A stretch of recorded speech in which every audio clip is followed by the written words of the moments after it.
আসসালামু আলাইকুম দর্শক, আশা করছি আপনারা সকলে ভালো এবং সুস্থ আছেন। নেক্সাস টেলিভিশনের স্বাস্থ্য বিষয়ক প্রতিদিনকার আয়োজন কেমন আছেন অনুষ্ঠানে আপনাদের স্বাগত জানাচ্ছি। আমি ডাক্তার মোহাম্মদ আনোয়ারুল আলম। স্বাস্থ্য বিষয়ক নানা বিষয় নিয়ে আমরা কথা বলি, দর্শক আপনারা জানেন। একটা বিষয় আমরা আজকে আলোচনা করতে চাই। দর্শক আপনারা জানেন যে আমাদের যে শারীরিক অসুস্থতা এবং সেগুলো নিয়ে বেশি আমরা কথা বলি, আমরা বেশি গুরুত্ব দিয়ে থাকি। কিন্তু আমরা যদি সুস্থতার কথা বলি, একটা মানুষের সুস্থতার উপরে কিন্তু অনেক কিছু নির্ভর করে। স্বাভাবিক সুস্থতার কথা যদি বলি, সেটি শুধু শারীরিক নয়, মানসিক, সামাজিক অনেকগুলো বিষয় কিন্তু এর সাথে জড়িত। মানসিক সুস্থতা নিয়ে কিন্তু অত গুরুত্ব দিয়ে আমরা কথা বলি না, কিন্তু সেই গুরুত্বটাও কিন্তু দেওয়া উচিত। দর্শক, আজকে আমরা এমন একটা বিষয় নিয়ে কথা বলতে চাই, একটা মানসিক সমস্যা, সেটি কিভাবে প্রতিরোধ করা যায় সেটি নিয়ে আমরা কথা বলবো। আজকে আমরা আত্মহত্যা প্রতিরোধ নিয়ে কথা বলবো। দর্শক আপনারা জানেন যে এটি একটি মানসিক অসুস্থতা, আত্মহত্যা করা বা আত্মহত্যার প্রবণতা, সেটি কিভাবে আমরা প্রতিরোধ করতে পারি এই বিষয়ে আমরা কথা বলবো। এবং এই বিষয়ে কথা বলবার জন্য আমাদের সাথে স্টুডিওতে উপস্থিত আছেন সুজন কান্তি দাস, সাইকোলজিস্ট, মনোরোগ বিভাগ, association of German professional psychologist. Sujan Kanti Das, আপনাকে স্বাগত জানাচ্ছি। আপনাকেও ধন্যবাদ আনোয়ার ভাই, আমাকে আজকে স্টুডিওতে আমন্ত্রণ জানানোর জন্য। সেই সাথে আমি ধন্যবাদ জানাই নেক্সাস টেলিভিশনকে, যারা আজকের এই চমৎকার আয়োজনটা করেছে। আপনি জানেন যে সেপ্টেম্বর মাস হচ্ছে ইয়েলো সেপ্টেম্বর হিসেবে আমরা পালন করি। আচ্ছা, তো ইয়েলো সেপ্টেম্বর আসলে কি, সেটা নিয়ে আমরা পালন করি, জি আমরা কথা বলবো নিশ্চয়ই। দর্শক চাইলে আপনারাও সরাসরি আমাদের সাথে যুক্ত হন। যে বিষয়টি আছে পর্দায় দেখানো নম্বর রয়েছে, আপনারা চাইলে এই বিষয়ে মতামত বা প্রশ্ন করতে পারেন। যিনি আমাদের বিশেষজ্ঞ আছেন চেষ্টা করবেন আপনাদের প্রশ্নগুলোর উত্তর দেবার। আমরা আলোচনাটা শুরু করি। একটা জিনিস আমরা জানতে চাই, যে সেটা হলো যে আত্মহত্যা সম্পর্কে একটা সাধারণত একটা ভুল ধারণা আসলে, এই বিষয়টা আপনি যদি একটু বলেন আমাদের। আচ্ছা, এটা একটা ভালো প্রশ্ন করেছেন।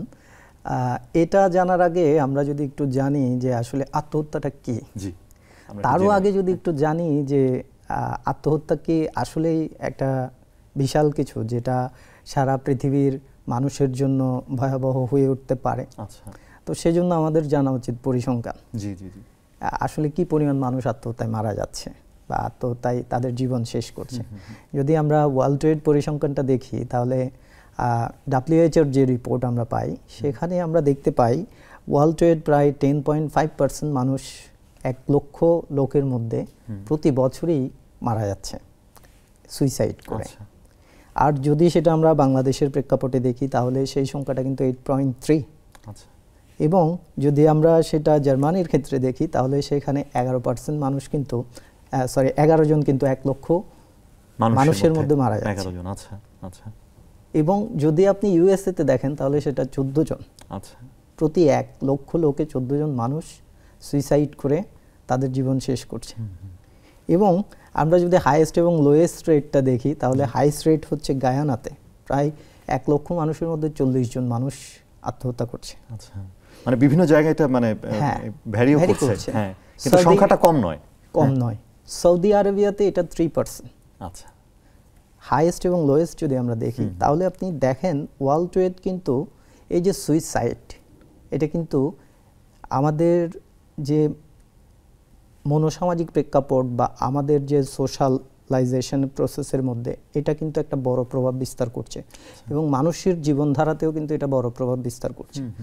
সেই জন্য আমরা এটা নিয়ে কাজ করতে চাই বা কাজ করছি। বাংলাদেশে কিন্তু এই রেটটা খুব কম নয়। এবং সারা বিশ্বে এই যে ইয়েলো সেপ্টেম্বর পালন করা হয় সেপ্টেম্বর মাসে, আমি নেক্সাস টেলিভিশনকে ধন্যবাদ জানাই। সেপ্টেম্বরের শেষ দিকে এসেও ইয়েলো সেপ্টেম্বরটা পালন করছে আজকের অনুষ্ঠানের মধ্যে দিয়ে, এবং এটা নিঃসন্দেহে একটা ভালো উদ্যোগ। এবং প্রতি বছর এটা নেক্সাস টেলিভিশন পালন করবে এই প্রত্যাশা রাখছি। 2000 সাল থেকে এটা শুরু করা হয় এবং পুরো বিশ্বে এটা পালিত হয়ে থাকে। মেন্টাল হেলথ প্রফেশনালরা এটা পালন করে এবং অন্যরাও এটা পালন করে। তো এই যে দেখুন আত্মহত্যাটা আসলে কি, যদি আমরা একটু দেখি যে আত্মহত্যা আসলে কি। আত্মহত্যা কিন্তু কোনো ডিসঅর্ডার না। আচ্ছা, আমরা যে বলছি আত্মহত্যা সমস্যা না, আত্মহত্যা আসলে সমস্যা না। আত্মহত্যা হচ্ছে একটা পরিণতি। কি ধরনের পরিণতি এটা? যখন মানুষ ডিপ্রেশনে চলে যাচ্ছে বা ডিপ্রেশনে যাচ্ছে বা বাইপোলার ডিসঅর্ডারে যাচ্ছে, সিজোফ্রেনিয়াতে আক্রান্ত হচ্ছে, এই ধরনের ডিসঅর্ডারগুলোতে মানুষ তার শেষ পরিণতি হিসেবে সেটা বেছে নেয়। এটা একটা সিদ্ধান্ত, অর্থাৎ সে সিদ্ধান্ত নিচ্ছে যে তার জীবন অবসান করবে, এই দুঃখ বা অশান্তি থেকে সে নিজেকে মুক্ত করতে চাচ্ছে আসলে। এবং এটারই একটা ফলাফল হচ্ছে সুইসাইড বা আত্মহত্যা। তো এই যে আত্মহত্যা, এই আত্মহত্যা আপনি আমাকে জিজ্ঞেস করেছেন যে এটার আসলে ভুল ধারণাগুলো কি কি। এটার অনেকগুলো আসলে ভুল ধারণা রয়েছে। আপনার এই যে বিভিন্ন সময়ে আপনি যখন ট্রিটমেন্ট করেন, আপনার কি মনে হয়েছে যে কোনো পেশেন্ট এই ধরনের কোনো ভুল ধারণার মধ্যে আছে? তাহলে আমরা আরও বিশদভাবে বিষয়টা নিয়ে আলোচনা করতে পারি। যেমন ধরুন, আমি বলতে পারি আত্মহত্যা নিয়ে একটা ভুল ধারণা হচ্ছে এটা তার নিজের সিদ্ধান্ত, নিজের জীবন নিজের সিদ্ধান্ত। মানুষ এমনটা মনে করছে যে আমার জীবন আমি শেষ করব। আসলে তো এটা না, কার কোনো ইয়ে নেই। কিন্তু একটা মানুষের জীবন তো এটা অন্যান্য সবার সাথে জড়িত, সমাজের, পরিবারের সাথে, সমাজের সাথে, এবং সেই জীবনটা একটা মহামূল্যবান জীবন হয়ে উঠতে পারে। এই যে ভুল ধারণাগুলো এবং এরকম আরো অনেকগুলো ভুল ধারণার উপরে বেস্ড করে কিন্তু আত্মহত্যা হয়ে যাচ্ছে। হ্যাঁ, তো এই যে আত্মহত্যার এই সমস্ত ভুল ধারণাগুলো আমরা যদি সমূলে বিনাশ করতে পারি, বা আমরা যদি ভুল ধারণাগুলো নিয়ে কথা বলতে পারি সমাজে, এবং এগুলো নিয়ে যদি আমরা চর্চা করতে পারি, তাহলে কিন্তু আমরা আরও বেশি এটা নিয়ে কথা বলতে পারবো। যেমন এটাকে যদি আমরা বলি যে এটা উৎসাহিত করা হচ্ছে, যারা কথা বলছে, যারা আত্মহত্যা করতে যাচ্ছে, তারা এটা উৎসাহিত করছে, এটা একটা ভুল ধারণা হতে পারে। কারণ সে কাউকে বলতে পারছে না। এখন যদি একটা মানুষ তার মানসিক সমস্যাটা বলতে না পারে, তার ভেতরে কি চলছে সেটা যদি সে ওপেন করতে না পারে, তখন কিন্তু সে সমাজের যে চাপ বা এই সমস্ত বিষয়গুলোর মধ্যে সে কিন্তু অবদমিত জায়গায় চলে যাচ্ছে। যেমন ধরুন, আমি আপনাকে বলি, যেমন কোনো পুরুষ সে তার ম্যাসকিউলিন পাওয়ারের জন্য সে আত্মহত্যার প্রবণতা থেকে বেরোতে পারছে না, বা ওই যে তার ম্যাসকিউলিন পাওয়ার, আমি কেন সমাজকে বলতে যাব বা সাপোর্ট সিক করতে যাব, একদম।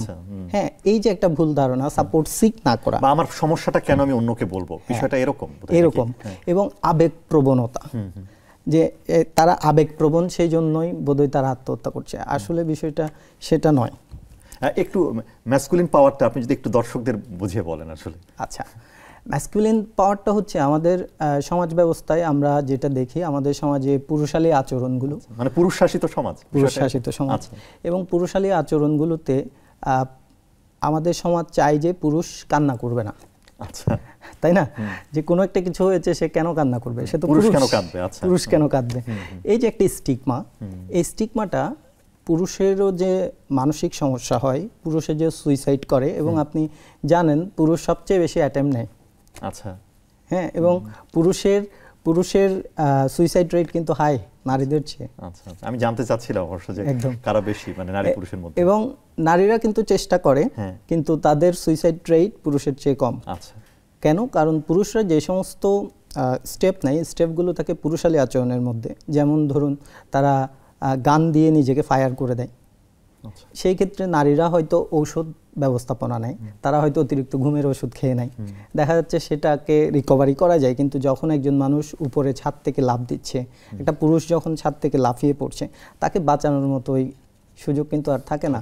আবার ফায়ার যখন করছে, তখনও কিন্তু এই সুযোগটা থাকে না, কমে যাচ্ছে। হ্যাঁ, তো এই যে পুরুষালী আচরণগুলো একটা পুরুষের সুইসাইড রেটকে কিন্তু বাড়িয়ে দিচ্ছে। যে বিষয়টা আপনি আমার সাথে শেয়ার করতে যাচ্ছিলেন, এবং আপনি দেখবেন আপনার রোগীদের মধ্যে এমন অনেকে আছে যারা পুরুষ, যারা তারা অনেক কথা বলতে চায় না। কেন এটা হয়ে থাকে?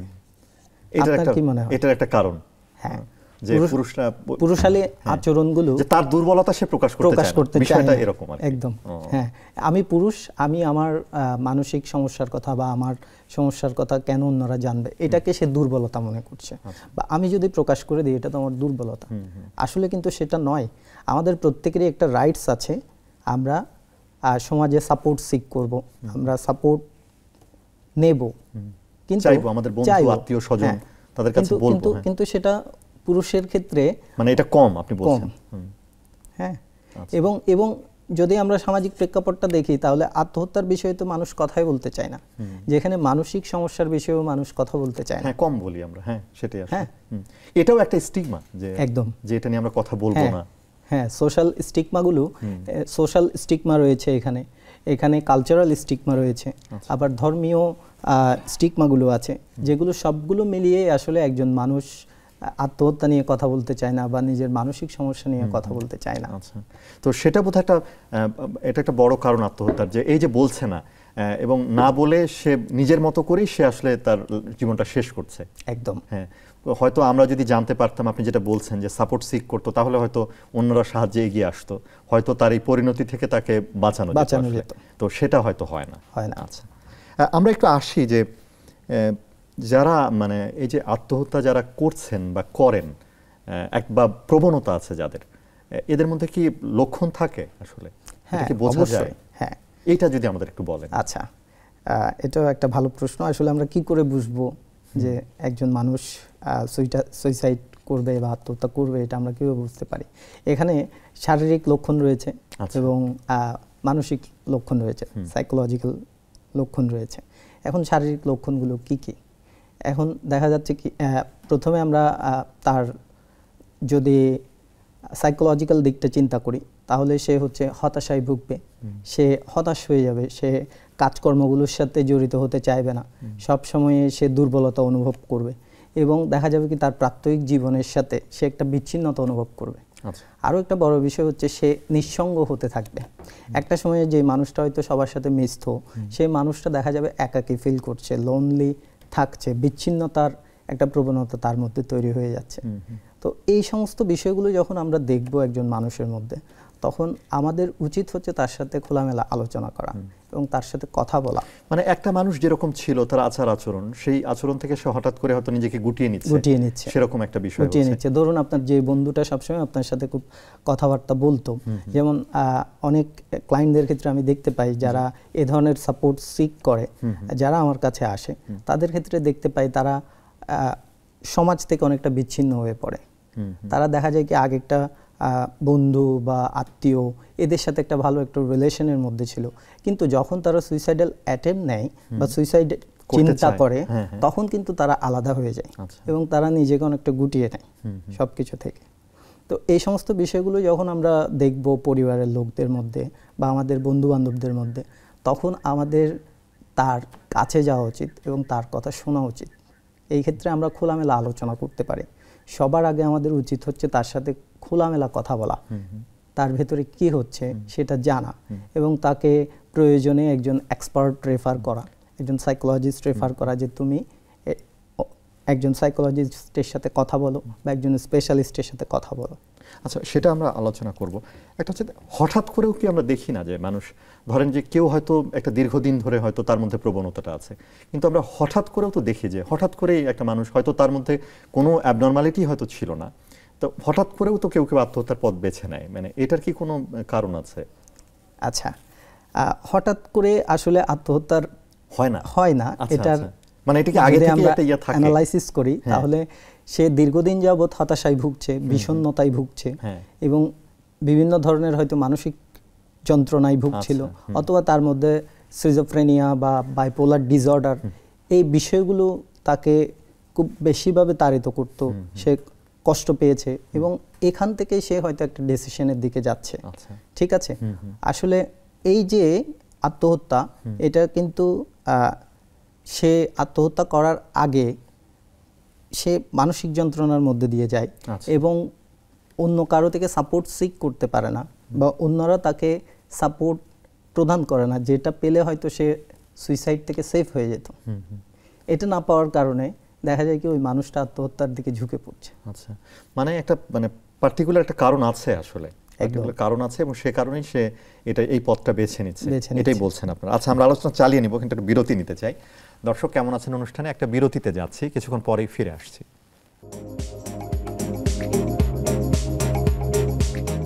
দর্শক, বিরতি নিয়ে আমরা ফিরে এলাম। কেমন আছেন অনুষ্ঠানে আমরা কথা বলছি আত্মহত্যা প্রতিরোধে সচেতনতা, এই বিষয় নিয়ে আমরা কথা বলছি। আমাদের সাথে আছেন সুজন কান্তি দাস, সাইকোলজিস্ট, মনোরোগ বিভাগ, association of German professional psychologist. আমরা কথা বলছিলাম, একটা জিনিস যদি আপনি আমাদের জানান যে আত্মহত্যার ঝুঁকিতে আসলে কারা, মানে এটা কি বিশেষ ব্যক্তি বা গোষ্ঠী, কারা আসলে ঝুঁকিতে? আচ্ছা, এই বিষয়টা যদি আমরা জানতে পারি তাহলে আমাদের অনেককে ফাইন্ড আউট করাটা ইজি হয়ে যাবে। আচ্ছা, এটা একটা ভালো প্রশ্ন, অনেক ধন্যবাদ আপনাকে। প্রথমে যদি আমরা বয়সের দিকে দেখি তাহলে কোন বয়সের মানুষ আসলে আত্মহত্যার ঝুঁকিতে থাকে। যেমন যারা হচ্ছে ইয়াং, 18 থেকে 24, এই বয়সের মানুষ। কেন? কারণ এরা তাদের জীবনে নতুন একটা পরিস্থিতিতে যাওয়ার জন্য তৈরি থাকে, কিন্তু তারা যখন সেটাতে যেতে পারে না, বিশেষ করে চয়েস বা পেশা বাঁচায় এই বয়সের ছেলেমেয়েরা, যখন তারা সেটাতে যেতে পারছে না তখন তারা, আমরা এই যে থ্রি ইডিয়টস দেখেছি, আপনি হয়তো মুভিটার সাথে পরিচিত আছেন, লোবো, জয় লোবো। কেন সে সুইসাইড করে? সে চেয়েছিল একটা, কিন্তু তাকে তার প্রফেসর সেটা দিতে পারেনি, বা তাকে সেই সুযোগটা করে দিতে পারেনি। তো এই বয়সের ছেলে মেয়েদের মধ্যে আত্মহত্যার একটা প্রবণতা থাকে। আরেকটা এজ থাকে যেটা হচ্ছে 65 এর পরে, অর্থাৎ বার্ধক্য সময়। হ্যাঁ, বার্ধক্য সময়। কেন সেটা? কারণ তারা তখন তাদেরকে নিষ্ক্রিয় মনে করে বা অবহেলিত মনে করে। আপনি দেখবেন এই সময় অনেক বাবা মা খুব অসহায়ের মতো থাকে এবং তারা অনেক সময় ওল্ড হোমেও যেতে হয়। তো তখন তারা চিন্তা করে যে এই লাইফটা আসলে আমাদের জন্য আর কিছু বার্ডেন হয়ে যাচ্ছে। তখন সেই বয়সের মানুষও কিন্তু আত্মহত্যার ঝুঁকিতে থাকে। এবং যদি আমরা লিঙ্গের দিকে চিন্তা করি, জেন্ডার, তাহলে এই ক্ষেত্রে নারী পুরুষ উভয়েরই কিন্তু আত্মহত্যা করার পসিবিলিটি থাকে। তবে এই ক্ষেত্রে নারীরা অ্যাটেম্প বেশি নিলেও পুরুষরা কিন্তু আত্মহত্যার প্রবণতা বেশি, বা তারা আত্মহত্যা বেশি করছে। ওই যে একটু আগে আমরা এটা নিয়ে কথা বলেছি। এবং যাদের মধ্যে মানসিক ব্যাধি রয়েছে, যেটা নিয়ে আমি আপনার সাথে কথা বলেছি, যেমন বিষণ্ণতা, উদ্বেগ, এই সমস্ত বিষয়গুলো যাদের মধ্যে আছে, বাইপোলার ডিসঅর্ডার, সিজোফ্রেনিয়া, মানসিক রোগে আক্রান্ত যে ব্যক্তিগুলো আপনি বলছেন, অনেক মানসিক রোগ আছে আমরা জানি আসলে। তো এই রোগগুলোর কি, মানে এই রোগগুলোতে যারা আক্রান্ত তাদের মধ্যে এই টেন্ডেন্সিটা অনেক বেশি? তাদের মধ্যে টেন্ডেন্সিটা অন্যদের চেয়ে বেশি। তারা লাইফটাকে শেষ করে দিতে চায়। তারা মনে করে এটাই হচ্ছে শান্তি, বা এটাই হচ্ছে সবকিছুর সমাধান, সবকিছু থেকে মানে মুক্তি পাওয়া। তাদের মধ্যে এই ধরনের একটা প্রবণতা তৈরি হয় যতক্ষণ পর্যন্ত না তাদেরকে আমরা জ্ঞানীয় প্রক্রিয়ার মধ্যে দিয়ে নিয়ে না যাই। এছাড়া হচ্ছে আমরা যদি দেখি তাহলে যারা অ্যালকোহলিক, তাদেরও সুইসাইড, মানে যারা নেশা জাতীয় দ্রব্য গ্রহণ করছে।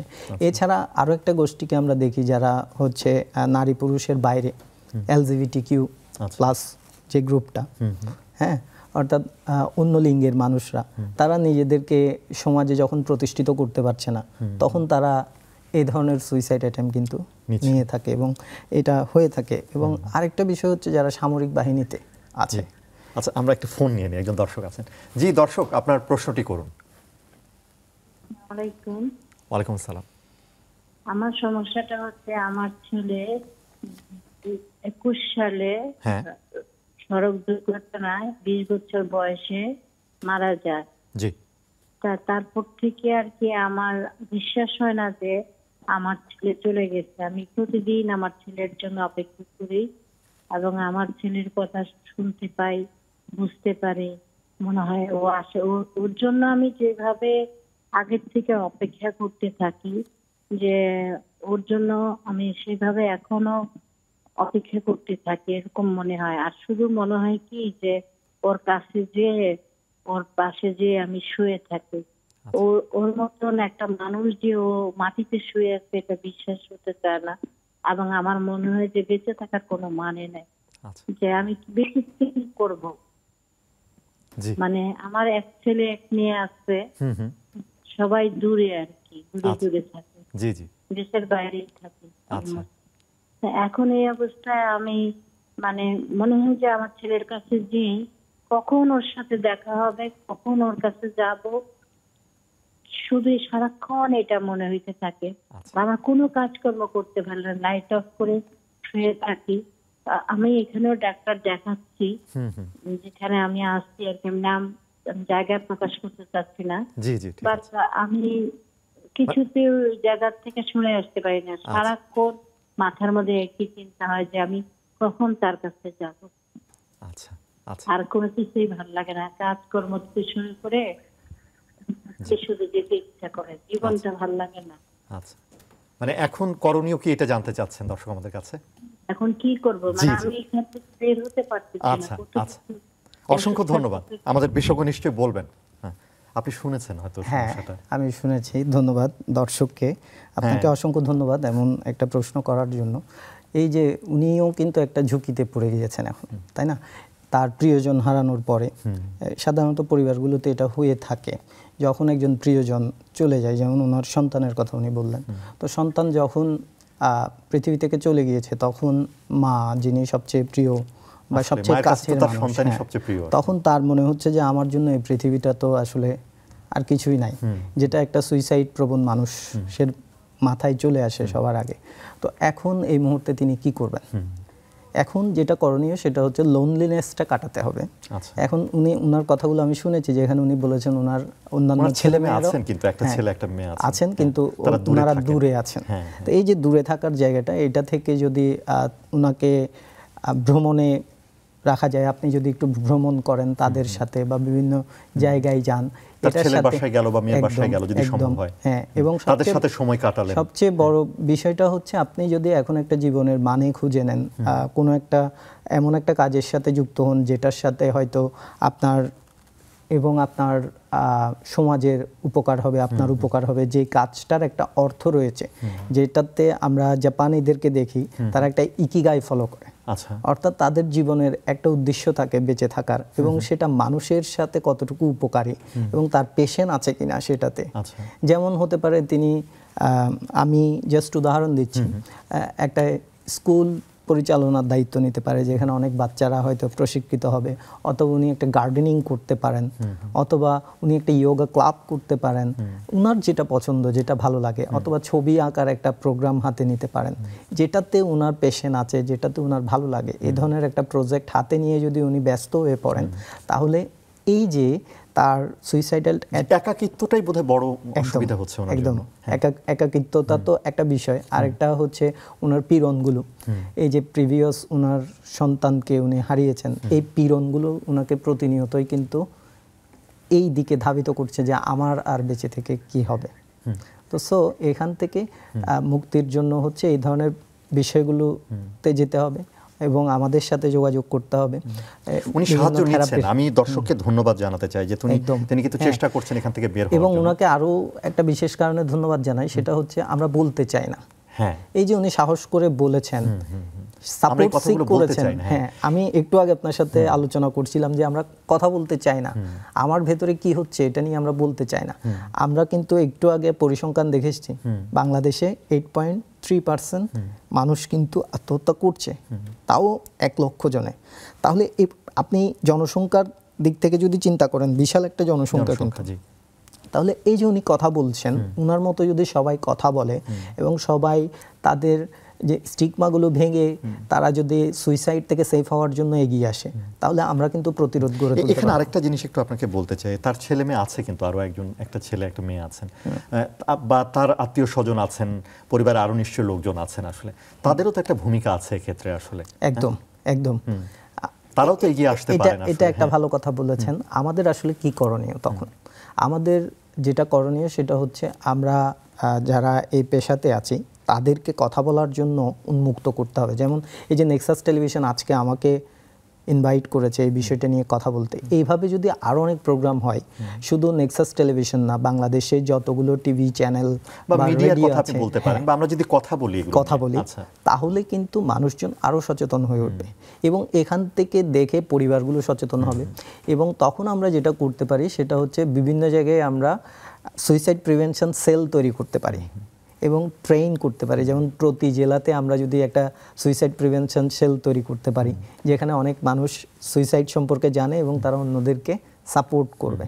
এটা যখন হয়ে যাবে তখন দেখা যাবে উনি যে একটা জায়গায় জিনিস আছেন। এখানে আপনাকে বলি, আসলে জীবনের মূল্য তো অনেক বেশি, তাই তো? একদম। জীবন খুবই মূল্যবান, আমরা জানি। একটা জীবন, এটার মূল্য তো কম নয়। সেটি হয়তো আমার দর্শক বুঝবেন।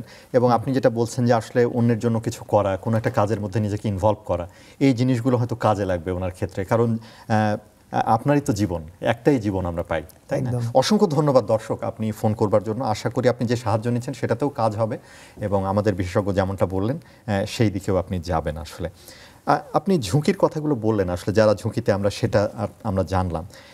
একটা হচ্ছে যে একটা বিষয় আপনি বললেন যে যাদের মানসিক মানে অসুস্থতা থাকে তাদের ক্ষেত্রে এই টেন্ডেন্সিটা বেশি থাকে, তাই তো? তাহলে এই যে মানসিক সুস্থতার জায়গাটাও খুব জরুরি, বিশেষ করে যাদের এই ধরনের সমস্যা আছে তাদের মানে চিকিৎসার ব্যাপারটাও খুব জরুরি আমার মনে হয়। একদম, যে তারা আসলে চিকিৎসকের কাছে যেতে পারছেন কিনা, বা তাদের যাওয়া উচিত। কারণ মানসিক রোগগুলোই আপনি বলছিলেন যে একসময় টেনে নিয়ে যাচ্ছে এইদিকে। কি বলবেন এই বিষয়ে আসলে? একদম। এই ক্ষেত্রে আসলে আমাদের যেটা দরকার সেটা হচ্ছে ওপেন কমিউনিকেশন। আমরা যদি খোলামেলা আলোচনা করতে পারি, অর্থাৎ যারা এই বিষয়গুলোতে যন্ত্রণা ভোগ করছে, বা পরিবারের মধ্যে আমরা আলোচনাগুলো হতে পারে নাকি? একদম। আমরা যেমন আমাদের ছেলে মেয়েদের হয়তো এগুলো নিয়ে আমরা কথা কম বলতে চাই। হ্যাঁ, এটা একটা বিষয়। আমরা যদি পরিবারের ছেলে মেয়েদেরকে প্রশিক্ষিত করতে পারি, স্টিগমাগুলো ভেঙে দিতে পারি। অনেক কালচারাল স্টিগমা রয়েছে, এছাড়া আমাদের ধর্মীয় স্টিগমা রয়েছে। বিভিন্ন ধর্মে সুইসাইডকে পাপবোধের সাথে তুলনা করা হচ্ছে। তো এই যে যখন একটা মানুষ এটার দিকে ধাবিত হচ্ছে, তখন সে চিন্তা করছে আমি এটা বলবো না। কেন বলবো না? কারণ এটা তো মহাপাপ বলা হয়েছে। এখন আমি যদি এটা বলি তাহলে আমাকে না মহাপাপী হিসেবে সাব্যস্ত করা হয়। এই যে একটা স্টিগমা, এই স্টিগমাটা একজন মানুষকে তার ভেতরের যে সুইসাইডাল অ্যাটেম্প বা সুইসাইড করার যে প্রবণতা তৈরি হচ্ছে এটা বলতে বাধা দিচ্ছে।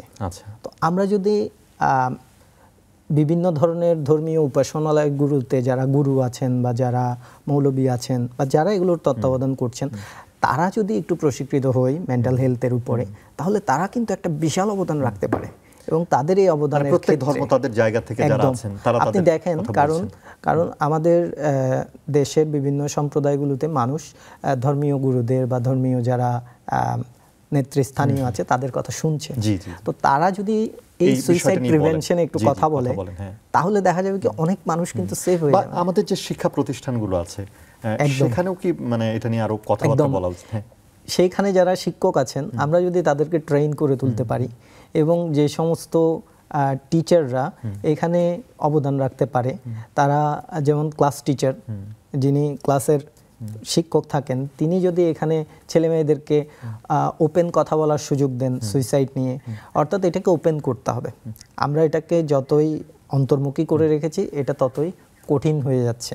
কিন্তু এটাকে যদি আমরা ওপেন করি, ছেলেমেয়েরা যদি বলতে পারে তাদের ভেতরের কথাগুলো। এখানে একটু যদি আপনি বলি, সেটা হলো যে এই যে আমরা যেমন আমরা শারীরিক অসুস্থতা নিয়ে খুব বেশি কথা বলি, আমরা মানসিক স্বাস্থ্য নিয়ে কি ওইভাবে প্রতিষ্ঠানগুলোতে ওইভাবে আমরা কথা বলি কিনা আসলে, মানে বা চেষ্টা করা উচিত কিনা, এটা আলাদাভাবে মানে মেন্টাল হেলথ নিয়ে কথা বলার জন্য মানে কথা বলা উচিত মনে হয়, সেটা নিশ্চয়ই মনে করেন আপনি?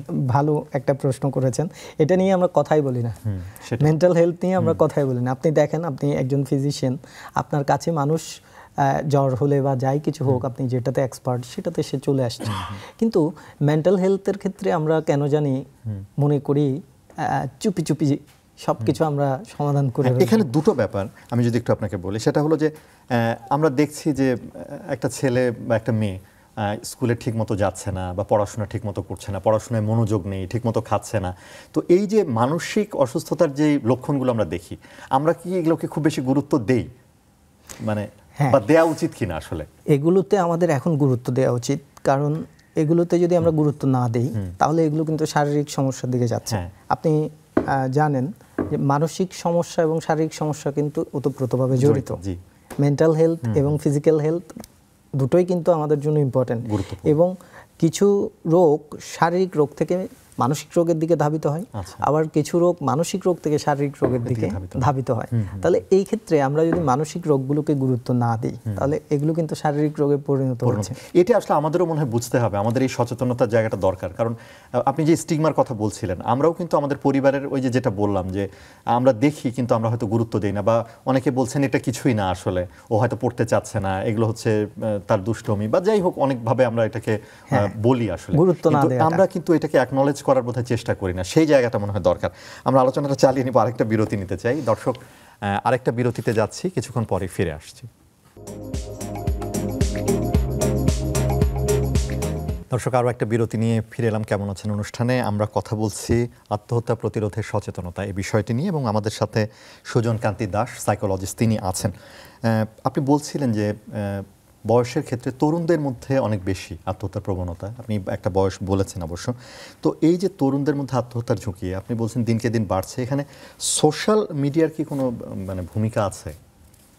আচ্ছা, এই ক্ষেত্রে কিন্তু সোশ্যাল মিডিয়ার একটা বিশাল ভূমিকা আছে। আচ্ছা, আপনি দেখেন বর্তমান সময়ে কিন্তু আমরা যদি দেখি বিশাল একটা জনগোষ্ঠী সোশ্যাল মিডিয়াতে সম্পৃক্ত, এবং এদের মধ্যে যদি আবার আপনি এইজ দেখেন তাহলে কিন্তু তরুণদের সংখ্যা সবচেয়ে বেশি। আচ্ছা, এখন তাদের মধ্যে কি হচ্ছে, যখন কেউ একজন নেতিবাচক এক্সপোজার তুলে ধরছে সোশ্যাল মিডিয়াতে, সোশ্যাল মিডিয়া কিন্তু আমরা দুই ক্ষেত্রেই ব্যবহার করতে পারি, একটা হচ্ছে পজিটিভ ওয়েতে, একটা নেগেটিভ ওয়েতে। কিন্তু যখন কেউ নেগেটিভ ওয়েতে এটাকে প্রকাশ করছে, এক্সপোজার করছে, যখন সে তার এই যে আত্মহত্যার প্রবণতাগুলো, বিশেষ করে কোনো সেলিব্রিটি টাইপ মানুষ, সে যখন দেখা যাচ্ছে কি আত্মহত্যার দিকে ঝুঁকে পড়ছে, তখন কিন্তু এই যে তার ফলোয়ার যারা আছে, ফ্যান যারা আছে, তারা কিন্তু তাকে অন্ধ অনুকরণ করছে। আপনি দেখবেন আজকে থেকে কিছু বছর আগেও যদি আমরা দেখি, যখন সোশ্যাল মিডিয়া ছিল না তখনও কিন্তু এটা হতো, মিডিয়া ছিল আর কি, একদম মিডিয়া ছিল। যেমন আমরা যদি দেখি সালমান শাহর ক্ষেত্রে, এই যে তিনি যখন মারা গেলেন তখন তার যারা ভক্ত ছিল তাদের মধ্যে অনেকেই কিন্তু সুইসাইড অ্যাটেম্প নিয়েছে, এবং অনেকে সুইসাইড। যাকে আপনি ফলো করছেন বা যার ফ্যান আপনি, মানে কোনো কারণে যদি তিনি আসলে এই পথ বেছে নেন তাহলে তার ফলোয়াররাও সেই দিকে যায় না, অন্ধ অনুকরণ করছে তারা। হ্যাঁ, এটা কেন হচ্ছে? কারণ তারা দেখছে যে যে সেলিব্রিটি, সেই সেলিব্রিটি এই ধরনের একটা সিদ্ধান্ত নিয়েছে বা এই ধরনের একটা কাজ করেছে, তখন তারা কোনো ধরনের বিচার ছাড়াই তারা তাদের জ্ঞানীয় জায়গাটা থেকে সরে এসে তারা কিন্তু এই ধরনের স্টেপ নিচ্ছে, মানে অন্ধ অনুকরণ করছে। তো সোশ্যাল মিডিয়ার জায়গায় এটা আরো বেশি হচ্ছে, যখন একজন দেখা যাচ্ছে কি তার হাত কাটার একটা ছবি সে প্রকাশ করছে, সে কষ্ট পেয়েছে, সে হাত কেটেছে, এখন দেখা যাচ্ছে কি এটাকে আরেকজন অনুকরণ করছে। আচ্ছা, এইভাবে করে কিন্তু এই যে নেগেটিভ এক্সপোজারগুলো সোশ্যাল মিডিয়াতে যারা আছে, যে সমস্ত তরুণরা, এটার দ্বারা প্রভাবিত হচ্ছে। আরেকটা বিষয় হচ্ছে সাইবার বুলিং। আচ্ছা, বর্তমান সময়ে সবচেয়ে বেশি যেটা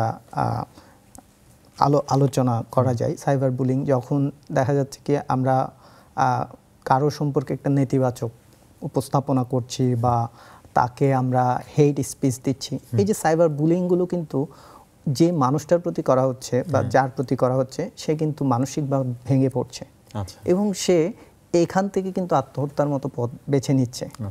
এটা ছাড়াও আমরা যদি দেখি তাহলে হ্যাকিংয়ের মতো ঘটনাগুলো, যেমন নারীদের ক্ষেত্রে এটা খুব বেশি পরিমাণে ঘটছে, এবং এই অসহায়ের ক্ষেত্রে তারা দেখা যাচ্ছে কি সুইসাইডের মতো পথগুলো বেছে নিচ্ছে। কারণ আমাদের সমাজ ব্যবস্থায় একটা নারী যখন এই ধরনের সিচুয়েশনগুলোতে পড়ে, শ্লীলতাহানি হয়, তখন সে মনে করে আমার আর বেঁচে থেকে কি হবে, তখন সে সুইসাইডের মতো পথ বেছে নিচ্ছে।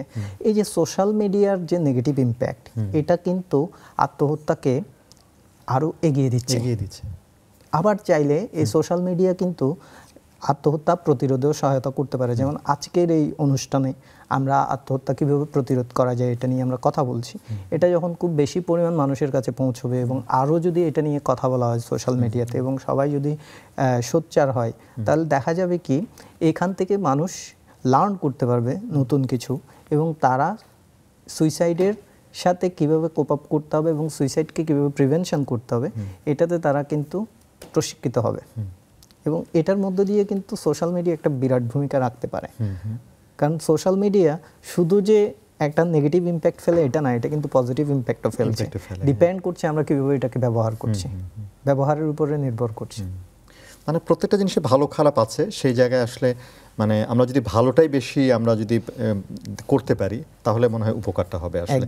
একটু আসি আরেকটা বিষয়, সেটি হলো যে আত্মহত্যা যদি আমরা কমাতে চাই সেক্ষেত্রে আমরা পরিবারের দিক থেকে আসলে আমাদের ইয়েটা কি, মানে পারিবারিকভাবে পরিবারের মধ্যে আমরা কি করতে পারি, আর আমরা বা সামাজিকভাবে ওইটা কিভাবে আসলে কমানোর ক্ষেত্রে কি মানে রোল আমরা প্লে করতে পারি, আচ্ছা, বা আমরা একসাথে কিভাবে কাজ করতে পারি যদি বলি। একদম, আত্মহত্যার রেট যদি আমাদেরকে কমাতে হয়, প্রথম যেটা করতে হবে সেটা হচ্ছে আমাদেরকে ওপেন হতে হবে, খোলামেলা কথাবার্তা বলতে হবে। আমাদের পরিবারের মধ্যে কথাবার্তা বলতে হবে ছেলে মেয়েদের সাথে, এবং সবার সাথে একটা বন্ডিং তৈরি করতে হবে, যেটা আপনি দেখবেন এই সময়ে কিন্তু অনেকটা কমে গিয়েছে। তো এটা আমরা কখন করতে পারি? কমে যাচ্ছে বন্ডিং, সেটাই আসলে। এটা আমরা করতে পারি অন্তত পক্ষে আমরা যখন খাবার টেবিলে সবাই একসাথে বসছি, সবাই যাতে একসাথে খেতে পারি, সে ধরনের একটা পরিস্থিতি যদি বা পরিবেশ যদি আমরা পরিবারে তৈরি করতে পারি, কালচার যদি ডেভেলপ মানে দিনের একটা বিশেষ সময় যেন আমরা একসাথে কাটাতে পারি, যাতে আমরা কোয়ালিটি টাইম স্পেন্ড করতে পারি, যেটাকে আমরা কোয়ালিটি সময় বলতে পারি। প্রত্যেকটা পরিবার যদি এটা প্রচলন করতে পারে তাহলে দেখা যাবে কি তাদের মধ্যে বন্ডিং গুলো বাড়বে, তারা খোলামেলা কথা বলতে পারবে, এবং ছেলে মেয়েদের মনের কথাগুলো শোনার জন্য মা বাবাকে ওপেন হতে হবে, মা বাবাকে তাদেরকে সাথে নিয়ে বসতে হবে। এখন যখন তারা কথা বলতে দিলে হবে না আসলে, আর অনেক বিষয় হয়তো আমরা কথা বলতে চাই না পরিবারের মধ্যে, তাই তো? তো সেই জায়গা থেকে বের হতে হবে। বিশেষ করে ছেলে মেয়েরা যখন ব্রেকআপ পরবর্তী যেই যন্ত্রণাগুলো, এগুলো নিয়ে তারা কথাবার্তা বলতে চায় না মা বাবার সাথে। তো এখান থেকেও কিন্তু অনেকে সুইসাইডের মতো পথ বেছে নেয়, সে চিন্তা করছে আমার লাইফ তো শেষ, কি হবে। তো এই সময়ে কিন্তু মা বাবার একটা বড় ভূমিকা থাকে। আর একটু বলি যে একটু খোঁজ খবর নেওয়া না বাচ্চাদের সম্পর্কে, আপনার ছেলে মেয়ে স্কুলে যাচ্ছে সেখানে খোঁজ নেওয়া যে সে কেমন করছে আর কার সাথে মিশছে। আমার মনে হয় এই ব্যাপারগুলোকে একটু গুরুত্ব দিয়ে দেখা উচিত না, মানে বাবা মার। অবশ্যই, কাদের সাথে মিশছে, বন্ধু বান্ধব কারা, এরা আসলে কতটুকু সাপোর্টিভ, এটা আমাদের দেখতে হবে। এবং এটা ওই সন্তানের ভবিষ্যৎ যেমন ঠিক একইভাবে তার লাইফ লিড করার ক্ষেত্রেও কিন্তু একটা গুরুত্বপূর্ণ ভূমিকা রাখবে। এবং আরো একটা কথা আমরা বলতে পারি, সেটা হচ্ছে সচেতনতা তৈরি করা। যেমন যে স্কুলগুলোতে তারা পড়ছে, যে কলেজগুলোতে পড়ছে, সেখানে যদি সচেতনতা তৈরি করা যায়, প্রত্যেকটা স্কুল কেন্দ্রিক বা কলেজ কেন্দ্রিক যদি একটা কমিটি তৈরি করা যায়। আমি একটু আগে আপনাকে বলছিলাম যে আমরা যদি একটা প্রিভেনশন সেল তৈরি করতে পারি, আমরা যদি একটা স্কুলে একটা প্রিভেনশন সেল তৈরি করতে পারি, 5 জনের একটা কমিটি করতে পারি, যারা দেখবে যে আসলে এই স্কুলে বা এই কলেজে কারা কারা আসলে এই ধরনের সিচুয়েশনের মধ্যে দিয়ে যাচ্ছে, তারা ওই যে নজরদারি বা মনিটরিং এর কাজটা যদি করে থাকে, তাহলে দেখা যাবে কি স্কুল কলেজগুলোতে কিন্তু এই যে রেটটা কমাতে তারা কিন্তু সহযোগিতা করতে পারে। কারণ তরুণরাই তো আপনি বলছেন যে এটা একটা বড় অংশ, মানে তরুণদের, এবং তারা হয়তো না বুঝে এটা করছে, তারা তো জানে না এটার ইম্প্যাক্টটা। তো সেই জায়গায় আমার মনে হয় যে এটা খুব জরুরি, ওই সেলের কথা আপনি যেটা বলছেন, একদম প্রাতিষ্ঠানিক একটা মানে আমরা কি বলবো প্রতিরোধের একটা চেষ্টা। এবং আরো একটা বিষয়, যে স্টিগমাগুলো, এগুলোকে আমাদেরকে ভাঙতে হবে, ব্রেক দ্য সাইলেন্স। দেখেন, যখন আমরা সাপোর্ট সিক করি না তখন কিন্তু সাপোর্ট পাওয়ার সম্ভাবনা কমে যাবে। তাহলে ছেলে মেয়েদেরকে উদ্বুদ্ধ করতে হবে সাপোর্ট সিক করার জন্য, তাদেরকে কথা বলতে হবে, তাদের কথা বলতে দিতে হবে নাকি, এটাও একটা বিষয়, তাদেরকে গুরুত্ব দিতে হবে। একদম, তারা যে আমরা অনেক সময় মনে করি সে হয়তো অ্যাটেনশন সিক করছে, এটা যাতে আমরা মনে না করি, যে সে তার প্রতি আমরা যাতে অনেক, সে বলছে যে আমি আত্মহত্যা করব, এটা কিন্তু আমরা এটাকে খুব বেশি গুরুত্ব দিচ্ছি না, আমরা মনে করছি সে হয়তো আমাকে ভয় দেখাচ্ছে। এই যে এটা মনে না করে বরঞ্চ সে আসলে কেন কথাটা বলছে তার সাথে খোলামেলা আলোচনা করা, তার সাথে বসা, এটা যদি আমরা করতে পারি তাহলে কিন্তু ওই রেটটা আমরা কমিয়ে আনতে পারবো। কারণ তার কথাগুলো যদি আমরা শুনতে পারি তখন তাদেরকে আমরা সাপোর্ট করতে পারবো, এবং যদি সে আমার সাপোর্টের আওতায় না থাকে তখন আমি তাকে একজন স্পেশালিস্টের কাছে নিয়ে যেতে পারবো। তার জ্ঞানীয় পরিবর্তনের মধ্যে দিয়ে তাকে ওই জায়গা থেকে হয়তো আমরা সেভ করে নিয়ে আসতে পারবো, এবং তার যে সুইসাইডাল টেন্ডেন্সি এটা কমে যাবে। সেটাই, মানে যখন আমি পারছি না তখন আপনি একটা বিশেষজ্ঞর সাপোর্ট নেন আসলে। একদম, হ্যাঁ। আবার এখানেও একটা স্টিগমা বলতে আমরা যেতে চাই না, যে মানসিক ডাক্তারের কাছে নিয়ে যাব বা আমি যাব, এটাও তো থাকে অনেকের মধ্যে। একদম, তো এইটা কিভাবে ভাঙা যায় আসলে? আচ্ছা, এটা একটা চমৎকার প্রশ্ন করেছেন। আমাদের দেশের কালচারে মানুষ সাধারণত মানসিক ডাক্তারের কাছে যেতে আগ্রহী হয় না। কেন হয় না? কারণ ওই যে একটা স্টিগমা রয়েছে যে আমি পাগল নাকি, হ্যাঁ, তারা মনে করছে পাগল শব্দটা আসলে আমরা সাইকোলজিতে ইউজ করি না, আমরা এটা হচ্ছে প্রত্যেকটা মানুষেরই কিন্তু মানসিক সমস্যা রয়েছে এবং প্রত্যেকটা মানুষ মানসিক সমস্যার মধ্যে দিয়ে যায়, যেতে পারে, পড়তে পারে যে কোনো সময়। শারীরিক সমস্যা যেমন আছে, মানসিক সমস্যাও আছে, ঠিক আছে। তো এই যে আমাদের একটি স্টিগমা, সোশ্যাল স্টিগমা, সোশ্যাল যে স্টিগমাটা, এটাই আমাদেরকে আসলে যেতে দিচ্ছে না। এটার কারণ এটা ভাঙতে হলে আমাদেরকে যেটা করতে হবে সেটা হচ্ছে খোলামেলা আলোচনা করতে হবে। এই প্রফেশনে যারা আছে তাদেরকে কথা বলতে দিতে হবে। যেমন আপনি আজকে আমাকে এই প্রোগ্রামে আমন্ত্রণ করেছেন, আমি কথা বলছি এই বিষয়টা নিয়ে। এইভাবে করে যদি প্রত্যেকটা টিভি চ্যানেল বা রেডিওগুলো বা বিভিন্ন স্কুল কলেজগুলো যদি আয়োজন করে এবং প্রফেশনের ব্যক্তিদেরকে যদি উন্মুক্ত করে দিতে পারে, তারা যদি সর্বত্র এই বিষয়গুলো নিয়ে কথা বলতে পারে, তখন কিন্তু একটা বড় ধরনের সচেতনতা তৈরি হবে। আরেকটা বিষয় বলি, পারিবারিকভাবেই আপনি বলছিলেন যে এই যে কেন আমি নিয়ে যাব মানসিক চিকিৎসকের কাছে, তাই তো, বা সাইকোলজিস্টের কাছে। এখানে আরও একটা বিষয় বোধহয় আছে যে যদি মেয়ে হয়, ধরেন তাদের ক্ষেত্রে যদি সমস্যা থাকে, তাহলে মেয়েদেরকে নিয়ে যাব, অন্যেরা কি ভাববে আসলে যে আমার মেয়েটা, তখন তারা বোধহয় এটাও মানে চিন্তা করে যে আমি আমার মেয়েকে নিয়ে যাচ্ছি, মানে অন্যেরা কি ভাববে সমাজে, তারা ভাববে যে এই মেয়েটা কি পাগল, তখন তার মানে ভবিষ্যতে হয়তো সমস্যা হবে, এগুলোও বোধহয় আমরা ভাবি আসলে। হ্যাঁ হ্যাঁ, সোশ্যাল স্টিগমাগুলোর মধ্যে এটাও একটা স্টিগমা। এখান থেকে বের হতে হবে আমাদের অবশ্যই। এখান থেকে যদি আমরা বের না হই তাহলে কিন্তু এই রেটটা আসলে কমানো সম্ভব না। কারণ এটার যে একটা ভয়াবহ পরিণতি হতে পারে, এই জিনিসটা বোধহয় আমরা যারা, বিশেষ করে আমরা যারা অভিভাবক, তাদের এটা বোঝা দরকার আসলে। মানে আমাদের বোধহয় বোঝার সময়টা এসছে এবং আমাদের বুঝতে হবে, না হলেই যে একটা যখন এটা হয়ে যায় একবার, তারপর তখন তো আর কিছু করার থাকে না। হ্যাঁ, তো সেটা সেভ করার তো সুযোগ থাকে না, এটা খুবই কম, রেয়ার। ঠিক আছে, এখন যে মানুষটা একবার সুইসাইড আইটেম নিয়ে ফেলেছে, দেখা যাচ্ছে সে হয়তো মারা গিয়েছে, ঠিক আছে, সেভ হওয়ার পসিবিলিটি খুব কম থাকে। আরেকটা জিনিস একটু বলি, একবার যখন কেউ এর টেন্ডেন্সিটা করে, ধরেন একবার সে চেষ্টা করলো, বারবার কি এটা হতে পারে, পরে আবারও হতে পারে, এরকম হয়? হ্যাঁ, হওয়ার সম্ভাবনা থাকে। আচ্ছা, হওয়ার সম্ভাবনা থাকে। এই ক্ষেত্রে যদি তাকে ট্রিটমেন্টের মধ্যে না নেওয়া হয়, তাকে যদি এক্সপার্টের সহায়তা না নেওয়া হয়, তাহলে এই সম্ভাবনাটা থেকে। এখানে একটু আসি যে একবার অ্যাটেম্প নিয়েছে আসলে, তার ক্ষেত্রে যে ফলো আপটা আসলে এটার গুরুত্ব কি করা উচিত আসলে? একদম এটা একটা ভালো প্রশ্ন করেছেন। যখন আমাদের কাছে ক্লায়েন্টরা আসে এই ধরনের, তখন আমরা বিভিন্ন থেরাপির মধ্য দিয়ে আসলে চিকিৎসা দিই, যেমন cognitive behaviour therapy, dialectic behaviour therapy. এই কগনিটিভ বিহেভিয়ার থেরাপি খুবই কার্যকর সুইসাইড প্রিভেনশনের ক্ষেত্রে, সুইসাইড থেকে সেভ করার ক্ষেত্রে। কারণ তার জ্ঞানীয় পর্যায়ে যে বিষয়টা চলছে, এখান থেকে তাকে বের করে আনার জন্য কিন্তু এই কগনিটিভ বিহেভিয়ার থেরাপি কাজ করে। এবং তার যে আচরণের একটা পরিবর্তন, সেটার জন্য কগনিটিভ বিহেভিয়ার থেরাপি খুব ভালো কাজ করে। এই ধরনের আরও অনেকগুলো পদ্ধতি আছে। আপনার এমবিটি, এছাড়া হচ্ছে মাইন্ডফুলনেস, এই বিষয়গুলো যখন একজন ব্যক্তিকে বা এই ধরনের যারা ক্লায়েন্ট আছে তাদেরকে যখন আমরা প্রয়োগ করি, তখন কিন্তু তারা সেখান থেকে সেফ হয়ে আসতে পারে। এবং ফলো আপের ক্ষেত্রে শুধু যে চিকিৎসক ফলো আপ করবে এটা না, এই ক্ষেত্রে পরিবারের একটা বড় ভূমিকা থাকে। পরিবার প্রতিনিয়ত যদি তাকে সাহায্য সহযোগিতা করে, সাপোর্ট করে এবং তার এই সিচুয়েশন থেকে, এবং তার মধ্যে একটা পাপবোধ তৈরি হয়ে যায়, যেটা আমরা সোশ্যাল স্টিগমাতে বা আমরা ধর্মীয় স্টিগমাগুলোর মধ্যে দেখেছি, যে এটা একটা সিন, যে সে এটা কেন করলো, এই ধরনের একটা বোধ যখন তার মধ্যে হচ্ছে, তখন সে নিজেকে মূল্যহীন মনে করে। তাহলে পরিবারের দিক থেকে আমার মনে হয় যে গুরুত্বটা খুব বেশি দিতে হবে আমাদের সন্তান সন্ততি এবং যারা আমার কাছে। একটা বিষয় আমি একটু শেয়ার করি, সেটা হচ্ছে বিচারহীনতা। আমরা যদি তাকে নন জাজমেন্টাল হয়ে চিন্তা করতে পারি, সেটি খুব জরুরি। আমাদের সময় একেবারে শেষ। অসংখ্য ধন্যবাদ সুজন কান্তি দাস এমন একটা বিষয় নিয়ে আমাদের সাথে কথা বলবার জন্য, আমাদের স্টুডিওতে আসবার জন্য। আপনাকে অনেক ধন্যবাদ। এবং আমরাও যেমনটা বলছিলাম যে আসলেই সচেতনতা দরকার, এবং এই সচেতনতা পরিবার থেকে আসুক। কারণ আমরা যে আত্মহত্যার কথা বলছি, এটি একবার ঘটে গেলে কিন্তু এটা একটা কঠিন বিষয় হয়ে দাঁড়ায়। এটি আমাদের প্রতিরোধ করতে হবে এবং সেটি শুরু হোক পরিবার থেকে, সমাজের মধ্যে, সবখানে। আপনারা ভালো থাকুন, সুস্থ থাকুন।